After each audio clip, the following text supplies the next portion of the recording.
En la sala del tribunal, su familia se sorprende al ver su rostro desfigurado. Al igual que en el vídeo que acabas de ver, la cárcel puede hacer que criminales adultos endurecidos parezcan cachorros lastimosos perdidos. Uno pensaría que se limita solo a delincuentes adultos, y estaría muy equivocado. De vez en cuando se oye la historia de un niño que comete delitos atroces, es capturado y enviado a prisión. La reacción normal de cualquiera sería alegrarse de que se haya hecho justicia. El único problema, sin embargo, es la otra cara de la historia de la que no se oye hablar, la cara que describe cómo es la justicia. Bueno, estás a punto de ver historias de niños malvados y de cómo pueden ser atacados en prisión. Y al final de todo, volverás a pensar en cuánta justicia quieres que se haga. Mary Bell, Tyneside Strangler. Tenía años cuando estranguló hasta la muerte a 2 niños en la zona de Scotswood, en el West End de Newcastle. Uno tenía 4 y otro solo 3 años. A uno de ellos lo mutiló parcialmente más tarde. En las tranquilas calles de Newcastle upon Tyne, Inglaterra, una siniestra presencia acechaba bajo la inocente fachada de una joven llamada Mary Bell. Nacida a finales de la década de 1950, Mary mostró un comportamiento perturbador desde una edad temprana, presagiando la oscuridad que le consumiría. Con solo 10 años, cometió su primer asesinato, conmocionando a la comunidad y dejando un rastro de terror a su paso. Era un soleado día de mayo cuando comenzó el reino de oscuridad de Mary. Atrajo a un niño de 4 años, llamado Martin Brown, a una casa abandonada, donde lo estranguló con un trozo de cuerda. Los detalles de este atroz acto son demasiado truculentos para relatarlos, pero baste decir que aquel día se rompió la inocencia de la infancia y Mary pasó a ser conocida como la estranguladora de Tyneside. La comunidad quedó sumida en un estado de incredulidad y miedo al enfrentarse a la realidad de que una niña pudiera ser capaz de semejante maldad. Pero Mary estaba lejos de terminar. Pocos meses después, volvió a atacar, esta vez con la ayuda de su amiga Norma Bell, sin parentesco. Juntas, atacaron a otro niño, Brian Howe, de 3 años. Un fatídico día de julio, Mary y Norma llevaron a Brian a un lugar apartado, donde lo sometieron a horrores inimaginables. La inocencia de la infancia se había hecho añicos una vez más, y el mundo tuvo que enfrentarse a la inimaginable realidad de que unos niños pudieran cometer actos tan atroces. A medida que se desarrollaba la investigación, las sospechas recayeron sobre Mary, cuyo inquietante comportamiento no había pasado desapercibido para quienes la rodeaban. Mostraba un comportamiento frío y calculador, sin mostrar remordimiento por sus actos. Estaba claro que no era una niña corriente, sino un recipiente de oscuridad. Cuando se enfrentó a las autoridades, Mary negó inicialmente cualquier implicación en los crímenes, pero a medida que aumentaban las pruebas en su contra, acabó confesando los asesinatos y revelando los escalofriantes detalles de sus actos. El país quedó conmocionado al intentar comprender cómo una niña podía albergar tanta oscuridad en su interior. El juicio de Mary cautivó a la nación, mientras el mundo contemplaba horrorizado cómo quedaba al descubierto el verdadero alcance de su maldad. A pesar de su corta edad, fue declarada culpable de homicidio por responsabilidad disminuida. El tribunal reconoció que las acciones de Mary no eran las de una niña normal, sino el resultado de una mente perturbada y perturbadora. Fue condenada a permanecer detenida a discreción de Su Majestad, término utilizado para la detención indefinida en casos de menores. La decisión suscitó un debate nacional sobre la naturaleza del mal y la capacidad de los niños para cometer actos tan atroces. Muchos se preguntaron si Mary podría rehabilitarse alguna vez, o si seguiría siendo para siempre un símbolo de los rincones más oscuros de la humanidad. Al principio, Bell estuvo recluida en un centro de detención preventiva de Durham, pero más tarde fue trasladada a un segundo centro de detención preventiva en South Norwood. Posteriormente, fue trasladada a la unidad de seguridad de Red Bank en Newton-le-Willows, Merseyside, una institución para delincuentes juveniles.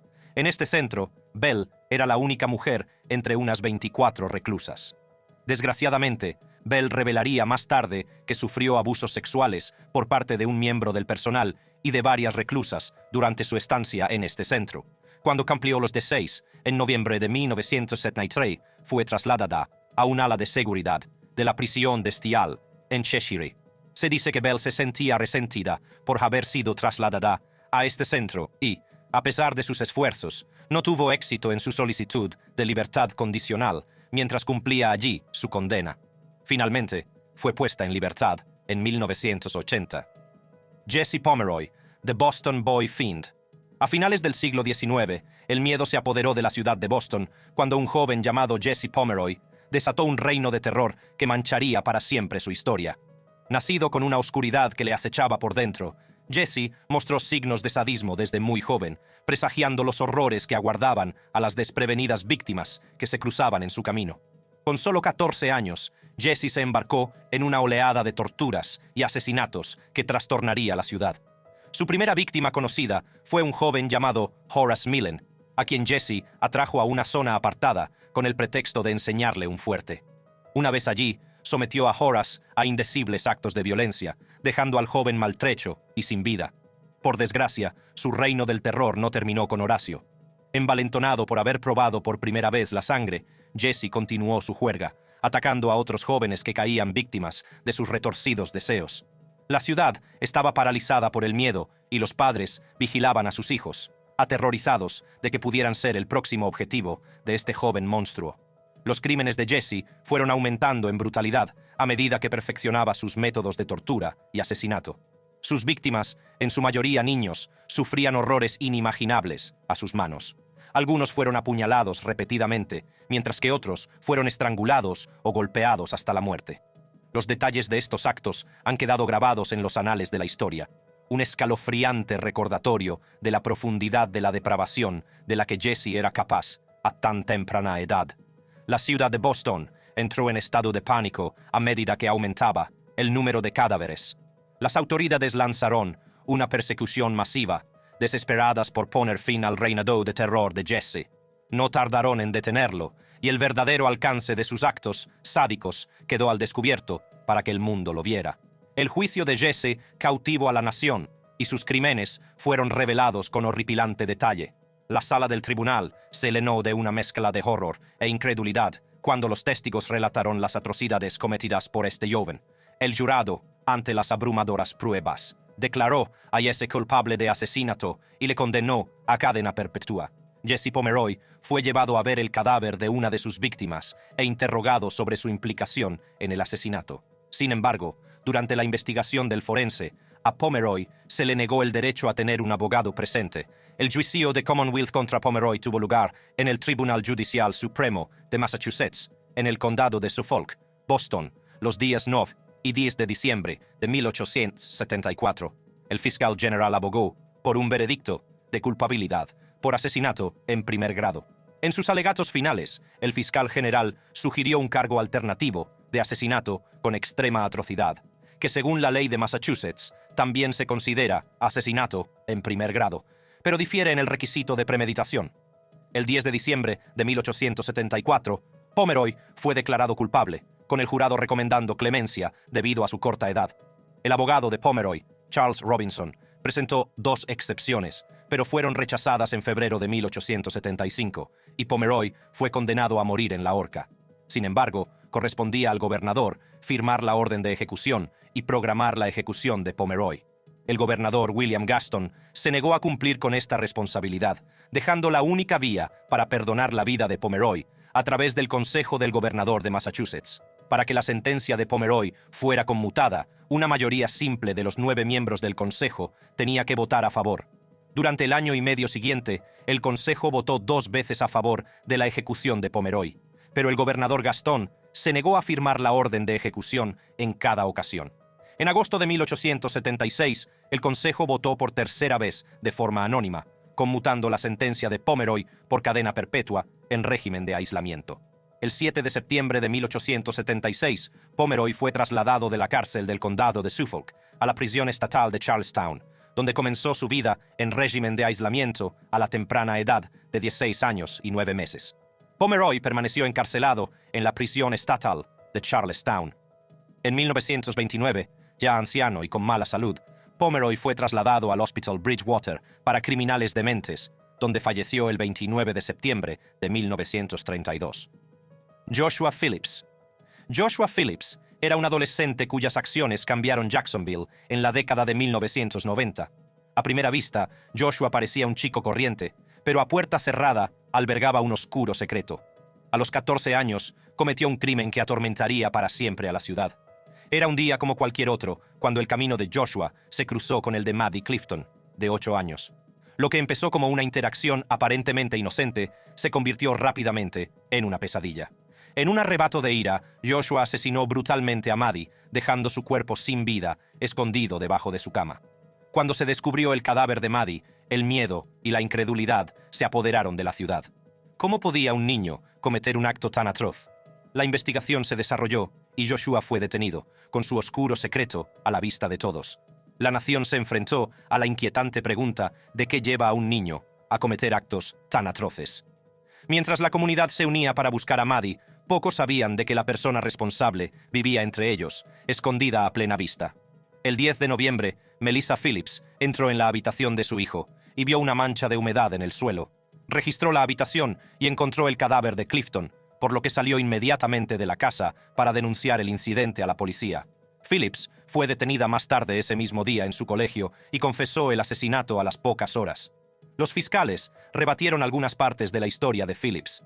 El fiscal Harry Shorstein sugirió que el asesinato podría haber tenido una motivación sexual, afirmando que Phillips había hablado de asuntos sexuales tanto con Maddie Clifton como con su hermana mayor. Phillips declaró que mató a Clifton para que dejara de llorar después de que fuera golpeada accidentalmente con una pelota de béisbol mientras jugaban, y que temía el castigo de su padre maltratador. El juicio que siguió estuvo lleno de testimonios emotivos y versiones contradictorias de lo que realmente ocurrió aquel fatídico día. La sala se convirtió en un campo de batalla de estrategias legales y dilemas morales. El destino de Joshua Phillips pendía de un hilo mientras el jurado deliberaba sobre su culpabilidad o inocencia. Aunque algunos elementos de la historia de Phillips son controvertidos, los funcionarios que participaron en su procesamiento han expresado posteriormente su arrepentimiento por la severidad de su condena. Phillips podía volver a ser condenado en 2023. En la actualidad, Joshua sigue encarcelado en el correccional de Cross City, cumpliendo cadena perpetua sin posibilidad de libertad condicional. Pero a medida que pasan los años, surgen preguntas sobre la severidad de su castigo y las posibilidades de redención, teniendo en cuenta la vida que lleva actualmente en prisión. John Dillinger. Nacido en Indianápolis, Indiana, en 1903, Dillinger creció en un hogar lleno de agitación e inestabilidad. Sus padres, John Wilson Dillinger y Mary Ellen Lancaster, luchaban contra sus propios demonios personales, lo que tuvo un profundo impacto en el joven John. Desde muy joven, Dillinger se sintió atraído por los problemas. Se metía con frecuencia en líos en la escuela y tenía una vena rebelde que parecía seguirle allá donde fuera. Cuando creció, Dillinger abandonó la escuela y empezó a trabajar en un taller mecánico, pero su espíritu inquieto y su deseo de emociones fuertes le llevaron por un camino diferente. En 1923, a la edad de 20 años, Dillinger se alistó en la Marina de los Estados Unidos. Sin embargo, su paso por el ejército fue efímero, ya que desertó pocos meses después. Este acto de rebeldía presagiaba la naturaleza rebelde que definiría gran parte de la vida de Dillinger. Tras abandonar la Marina, Dillinger se casó con Beryl Ethel Hovius en 1924. Sin embargo, el matrimonio no sirvió para aplacar sus tendencias criminales. Pronto se dedicó a la delincuencia, cometiendo robos y otras actividades ilegales. Dillinger no tardó en encontrarse en el lado equivocado de la ley. La carrera delictiva de Dillinger comenzó a los 20 años, cuando fue condenado a prisión por un robo frustrado. El tiempo que pasó en la cárcel le hizo conocer el mundo del AMPA y la compañía de delincuentes experimentados, lo que acabó influyendo en su camino para convertirse en un criminal más consumado. El ambiente carcelario, en lugar de rehabilitarle, pareció amplificar sus tendencias delictivas. Dillinger estudió los métodos de los delincuentes, perfeccionó sus habilidades y estableció contactos que le resultarían muy valiosos en sus futuras actividades delictivas. Tras pasar 9 años y medio en prisión, Dillinger obtuvo la libertad condicional en 1933. Muchos esperaban que su tiempo entre rejas le hubiera reformado, pero pronto se hizo evidente que Dillinger no tenía intención de dejar atrás su pasado delictivo. Inmediatamente volvió a la delincuencia, robando bancos y evadiendo a las fuerzas del orden. Dillinger formó una nueva banda, que pasó a conocerse como la Banda de Dillinger. Juntos se embarcaron en una oleada de atracos a bancos. Su audacia y su desprecio por la ley les convirtieron en los delincuentes más buscados de Estados Unidos. Durante esta época, Dillinger también entabló una relación con Evelyn Billy Frechette, una mujer que se convertiría en su fiel compañera y socia en el crimen. Su historia de amor, llena de peligros y emociones, no hizo sino aumentar la mística que rodeaba a Dillinger. Pero con sus actividades delictivas llegaron violentos enfrentamientos con las fuerzas del orden. Dillinger y su banda se enzarzaron en numerosos tiroteos, con el resultado de heridos y muertos en ambos bandos. Las audaces huidas y los roces con la muerte no hicieron sino acrecentar la leyenda de Dillinger. John Dillinger es considerado un famoso criminal que desempeñó un papel importante en la creación del FBI. Esto plantea dudas sobre la eficacia de la prisión para delincuentes jóvenes. Dillinger, que era relativamente joven cuando fue encarcelado, experimentó una transformación durante su tiempo entre rejas, convirtiéndose en un criminal endurecido, como él mismo admitió. Esto plantea una cuestión importante. ¿Tiene realmente la cárcel un efecto positivo en los delincuentes juveniles? Aunque el encarcelamiento tiene por objeto castigar y rehabilitar a las personas, hay casos en los que puede tener consecuencias no deseadas. Las prisiones pueden servir como campos de entrenamiento para el comportamiento delictivo, exponiendo a los jóvenes delincuentes a influencias y redes delictivas aún más peligrosas. El caso de John Dillinger pone de relieve la necesidad de un enfoque integral de la justicia de menores. En lugar de basarse únicamente en medidas punitivas, es crucial incorporar programas educativos, formación profesional, asesoramiento y oportunidades de tutoría para orientar a los jóvenes delincuentes hacia caminos positivos.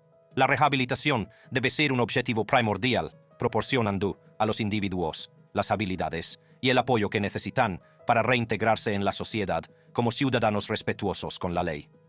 Lionel Alexander Tate. Un ejemplo notable de niños que vuelven a delinquir tras su puesta en libertad es el caso de Lionel Tate, que solo tenía 13 años cuando fue condenado por asesinato en primer grado en 2001.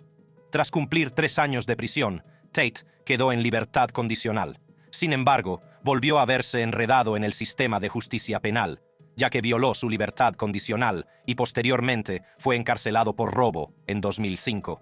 La falta de apoyo y rehabilitación adecuados durante su encarcelamiento inicial contribuyó a su recaída en el comportamiento delictivo. Nuestra historia comienza en enero de 2001, cuando Tate tenía solo 13 años. Fue juzgado por la brutal muerte a golpes de Tiffany Unick, de 6 años. Aquel fatídico 28 de julio de 1999, Tate se quedó solo con Tiffany, a la que cuidaba su madre, Kathleen Grosset Tate. Mientras los niños jugaban en el piso de abajo, la madre de Tate les llamó, instándoles a que se callaran. Tiffany no respiraba. Lo que le esperaba a su madre en aquella habitación la atormentaría para siempre en sus pesadillas. La fiscalía revelaría más tarde el alcance de las lesiones de Tiffany, una letanía de dolor que ningún niño debería soportar jamás. El cráneo fracturado, el hígado lacerado, una costilla fracturada y el cerebro inflamado fueron solo algunas de las heridas infligidas a su frágil cuerpo. La fiscalía comparó sus lesiones con las sufridas al caer de un edificio de 3 pisos. Los críticos, incluidos varios grupos que figuran en el escrito de Amicus Curiae adjunto a la apelación de Tate, se opusieron con vehemencia a condenar a niños preadolescentes por asesinato en primer grado sin demostrar su intención de causar daño, y mucho menos lesiones graves o la muerte. Consideraban inaceptable responsabilizar a niños de delitos de tal magnitud sin tener en cuenta su edad y su capacidad para comprender las consecuencias de sus actos. La polémica en torno al caso de Tate alcanzó su cenit cuando un tribunal de apelación estatal anuló su condena en enero de 2004. El motivo de la anulación fue que no se había realizado una evaluación de su capacidad mental antes del juicio. Fue puesto en libertad y en libertad condicional 3 años después del espantoso asesinato. Sin embargo, la historia de Tate no terminó ahí. El 23 de mayo de 2005 volvió a verse enredado en la red de la delincuencia, acusado de robo a mano armada con agresión, robo a mano armada y violación de la libertad condicional. Las acciones de Tate conmocionaron incluso a quienes habían seguido de cerca su caso. En esta ocasión, amenazó a un repartidor de Domino's Pizza, Walter Ernest Gallardo, con un arma de fuego a la puerta del apartamento de un amigo después de hacer un pedido. Gallardo, temiendo por su vida, tiró las 4 pizzas y huyó del lugar. Pero el ataque de Tate continuó. Volvió a entrar en el apartamento y agredió al ocupante, que no quería que entrara. Gallardo, al llegar a la tienda Domino's, llamó inmediatamente al 911 y volvió para identificar a Tate. La oficina del sheriff del condado de Broward emitió un comunicado en el que revelaba los angustiosos detalles del incidente. Sin embargo, no se recuperó ningún arma, lo que deja muchas preguntas sin respuesta. En la actualidad, Lionel Tate sigue encarcelado en el correccional de Charlotte, cumpliendo condena por los delitos que han marcado para siempre su nombre en los anales de la historia criminal. Craig Price, degollador de Warwick. Otro ejemplo es Craig Price, también conocido como el degollador de Warwick, que se convirtió en uno de los asesinos en serie más jóvenes de Estados Unidos. Condenado por 4 asesinatos a los 16 años, Price cumplió condena en un centro de menores. Sin embargo, tras su puesta en libertad, continuó con su comportamiento violento e incluso cometió más delitos, como agresiones y robos. Craig Price aterrorizó la tranquila ciudad de Warwick, Rhode Island, entre los 13 y los 15 años, cometiendo una serie de asesinatos entre julio de 1987 y septiembre de 1989. Sus brutales actos dejaron atemorizada a una comunidad y provocaron importantes cambios en la legislación estatal. Corría el año 1987 cuando el tranquilo barrio de Warwick, Rhode Island, quedó marcado para siempre por las acciones de un joven llamado Craig Price. Nacido el 11 de octubre de 1973, Price parecía un niño corriente, pero bajo su inocente fachada se escondía una oscuridad que pronto se desataría. Era la noche del 27 de julio de 1987, cuando Price irrumpió en una casa situada a solo 2 casas de la suya. Con el corazón lleno de malicia, cogió un cuchillo de la cocina y emprendió un camino de violencia inimaginable. Su víctima fue Rebecca Spencer, de 27 años, una mujer que no tenía ni idea de que su vida estaba a punto de ser brutalmente truncada. Price le asestó 58 horribles puñaladas, dejando a su paso una escena de inimaginable carnicería. La sed de sangre de Price estaba lejos de saciarse. Más de 2 años después, el 1 de septiembre de 1989, volvió a atacar, esta vez a la familia Heaton, sus propios vecinos. Drogado con marihuana y LSD, Price se embarcó en una matanza que mancharía para siempre la historia de Warwick. Su primera víctima aquel fatídico día fue Joan Heaton, de 39 años, una madre que no tenía ni idea de que su vida estaba a punto de ser brutalmente arrebatada. Price le asestó 57 horribles puñaladas y dejó su cuerpo sin vida en la cocina. Pero el horror no acabó ahí. La hija de Joan, Jennifer, de 10 años, presenció el brutal asesinato de su madre, un espectáculo que ningún niño debería tener que soportar jamás. En un retorcido acto de crueldad, Price dirigió su atención hacia Jennifer, apuñalándola 62 veces. La vida de la niña se truncó trágicamente. Su inocencia fue robada por las manos de un asesino despiadado. La hija menor, Melissa, de 7 años, también presenció la horrible escena. Price le aplastó el cráneo y asestó 30 puñaladas a su frágil cuerpo. Las puñaladas fueron tan brutales que los mangos de los cuchillos se rompieron, dejando las hojas alojadas en el interior de los cuerpos de las víctimas, un escalofriante testimonio del salvajismo de las acciones de Price. La brutalidad de los asesinatos se desconocía en su mayor parte en aquel momento, ya que los expedientes sellados de Price impedían que se conociera el alcance de sus crímenes. Sin embargo, las fuerzas del orden quedaron asombradas por la falta de remordimiento de Price cuando confesó los crímenes. La detención de Price se produjo justo un mes antes de que cumpliera 16 años, lo que garantizaba que sería juzgado y condenado como menor. Por ley, esto significaba que quedaría en libertad y sus antecedentes penales sellados al cumplir 21 años. Sin embargo, Price se jactaba de que haría historia al quedar en libertad. El caso de Craig Price provocó importantes cambios en la legislación estatal, permitiendo que los menores fueran juzgados como adultos por delitos graves. Sin embargo, estos cambios no podían aplicarse retroactivamente al caso de Price. Los residentes de Rhode Island formaron el grupo Citizens Opposed to the Release of Craig Price, ciudadanos opuestos a la puesta en libertad de Craig Price, que abogaba por que continuara en prisión debido a la brutalidad de sus delitos y a la creencia de los psicólogos del estado de que era poco probable que se rehabilitara. A pesar de los esfuerzos del grupo, finalmente se impidió la puesta en libertad de Price debido a una serie de delitos que cometió entre rejas mientras estuvo recluido en la Escuela de Formación de Rhode Island. Estos delitos incluían desacato penal por negarse a una evaluación psicológica, extorsión por amenazar a un funcionario de prisiones, agresión y violación de la libertad condicional por participar en peleas mientras estaba en prisión.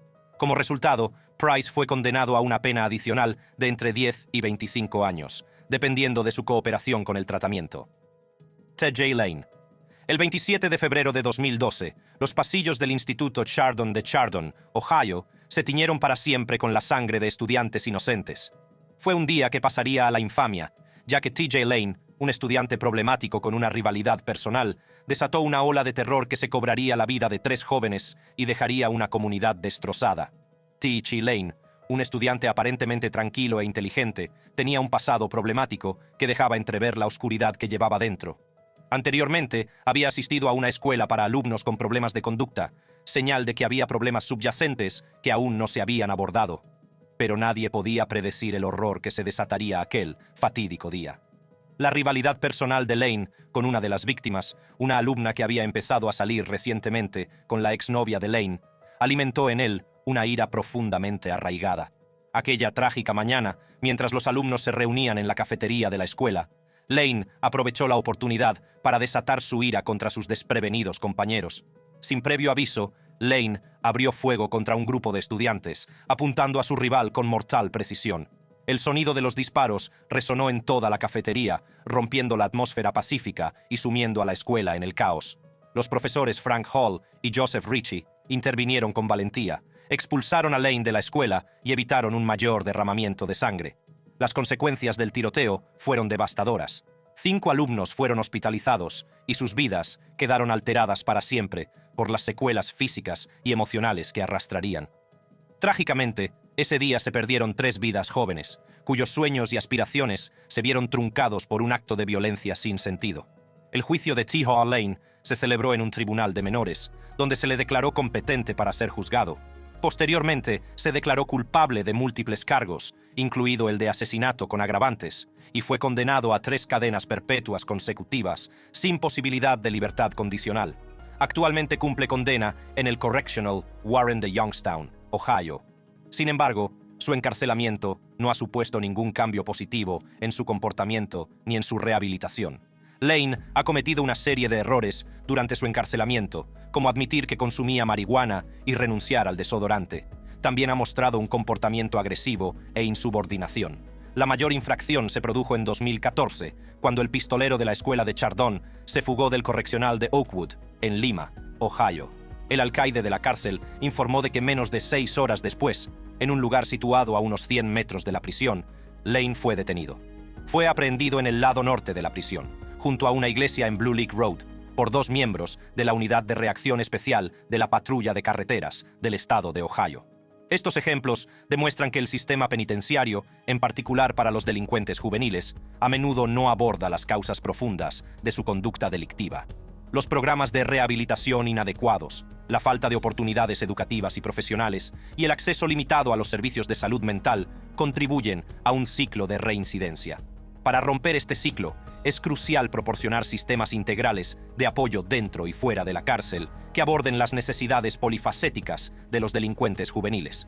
Los programas de transición que ofrecen formación laboral, apoyo educativo, asesoramiento y tutoría pueden reducir significativamente la probabilidad de reincidencia. Además, los programas comunitarios que proporcionan un entorno de apoyo a los menores más maltratados y ayudan a su reintegración en la sociedad han demostrado resultados prometedores en la reducción de los índices de reincidencia. Haga clic en el siguiente vídeo para saber más sobre historias reales de delincuencia juvenil.